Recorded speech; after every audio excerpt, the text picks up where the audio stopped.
Bismillahirrahmanirrahim. Assalamualaikum warahmatullahi wabarakatuh.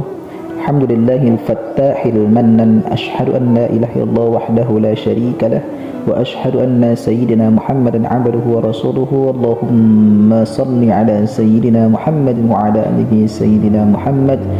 ما بعد فقال الله تعالى في كتابه الكريم أعوذ بالله من الشيطان الرجيم بسم الله الرحمن الرحيم ولتكن منكم أمة يدعون إلى الخير ويأمرون بالمعروف وينهون عن المنكر وأولئك هم المفلحون صدق الله العظيم. Kita sebagai umat Nabi Muhammad sallallahu alaihi wasallam, mari kita teruskan dakwahnya beliau. Karena dakwah dalam arti mengajak kepada kebaikan dan mencegah kepada keburukan. Saudaraku dimanapun kita berada, dalam ayat yang saya baca tadi di atas di surah Al-Imran ayat 104, di situ menerangkan bahwa menukil dari tafsir Ibnu Katsir di dua ayat di atas bermaksud supaya saudaraku dimanapun kita berada, pada suatu hari Rasulullah SAW ditemui oleh malaikat Jibril. Rasul pun bertanya, "Ada apa wahai Jibril?" Jibril menjawab, "Wahai Muhammad, sesungguhnya hari ini Allah Subhanahu wa taala sedang mengobarkan nyala api neraka dan seluruh malaikat amat ketakutan, mereka tidak tahu harus bagaimana.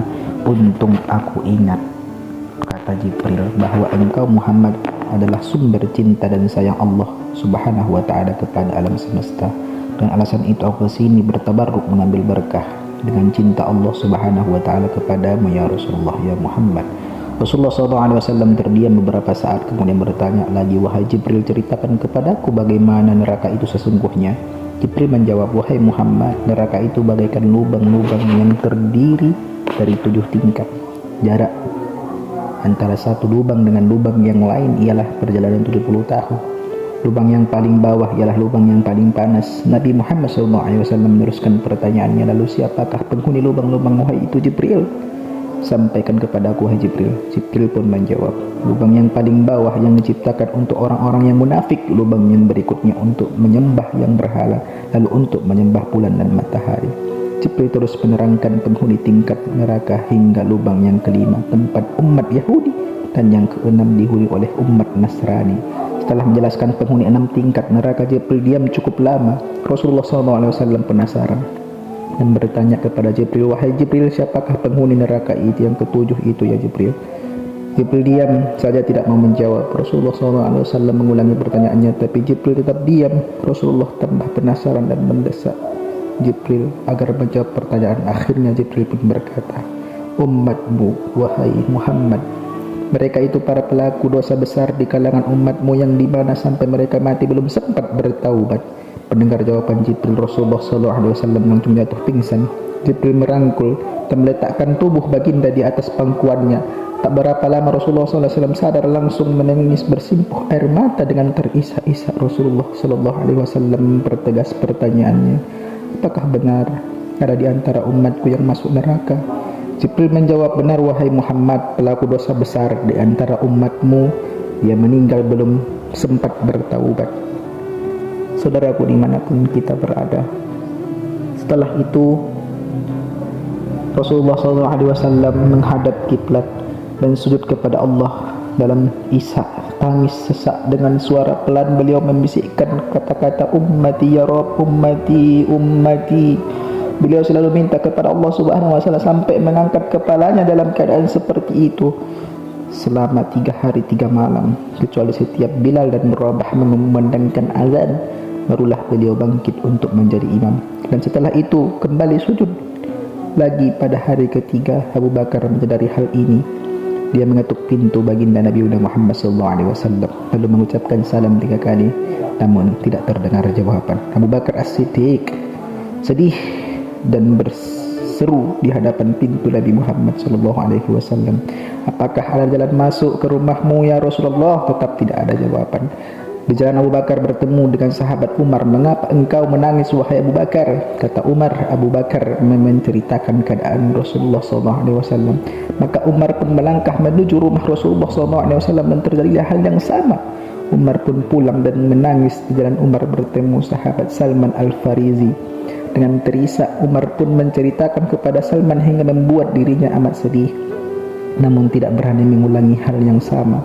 Salman melangkah menuju Fatimah, ke rumah Fatimah, dan menceritakan hal itu. Setelah Fatimah menuju rumah ayah tercinta dan mengetuk pintu sambil mengucap salam, mendengar suara lembut putri tercinta, sejuklah dada Rasulullah. Beliau bangkit dari sujudnya dan membuka pintu. Alangkah terkejutnya Fatimah melihat Rasulullah SAW, ayahnya tercinta, amat kurus dan pucat. Fatimah memeluknya lalu menangis. Wahai ayah, apa yang terjadi? Mengapa engkau amat sedih seperti ini? Rasulullah SAW kembali menangis dan berkata dengan suara lirih, wahai Fatimah, belahan jiwaku, bagaimana mungkin aku tidak sedih sedangkan Jibril mengatakan akan ada kelak umatku yang akan masuk neraka. Subhanallah, betapa besar cinta Nabi Muhammad SAW kepada kita semua sebagai umatnya. Saudaraku, Rasulullah SAW mencintai kita. Engkau berkumpul dengan orang-orang yang engkau cintai, ibarat kau mencintai baginda Nabi besar Muhammad SAW. Nabi Muhammad SAW yang mencintai kita, umatnya yang tidak rela tidak masuk dalam neraka. Marilah kita mencintai beliau dengan berselawat kepadanya. Allahumma shalli ala sayyidina Muhammad. Subhanallah, betapa besar cinta Nabi Muhammad SAW kepada kita sebagai umatnya. Saudaraku, Rasulullah SAW mencintai kita. Jika engkau mencintai, maka engkau akan berkumpul dengan orang-orang yang engkau cintai. Ibarat kita mencintai baginda Nabi Muhammad SAW. Nabi Muhammad SAW yang mencintai kita, umatnya yang tidak rela kita masuk neraka.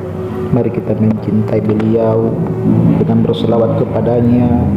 Allahumma salli ala sayyidina Muhammad wa ala alihi sayyidina Muhammad. Saudaraku, Rasulullah SAW mengajarkan kepada kita, siapa yang menunjukkan kepada kebaikan maka dia akan mendapatkan pahala seperti orang yang mengajarkannya. Mudah-mudahan ini menjadi pahala jariah bagi kita. Mari kita meneruskan dakwahnya Rasulullah SAW. Sebagaimana tadi yang saya jelaskan di surah Al-Imran ayat 104 yang berbunyi, A'udzubillahi minasyaitonirrajim, Bismillahirrahmanirrahim. Waltakum minkum ummatun yad'una ilal khairi wa ya'muruna bil ma'ruf wa yanhauna 'anil munkar wa ulaika humul muflihun. Hendaklah ada di antara kamu segolongan orang yang menyuruh kepada kebajikan, menyuruh berbuat yang makruh dan mencegah dari kemungkaran, maka termasuk kita orang-orang yang beruntung.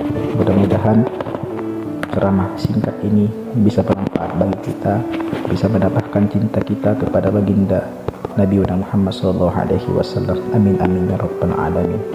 Assalamualaikum warahmatullahi wabarakatuh.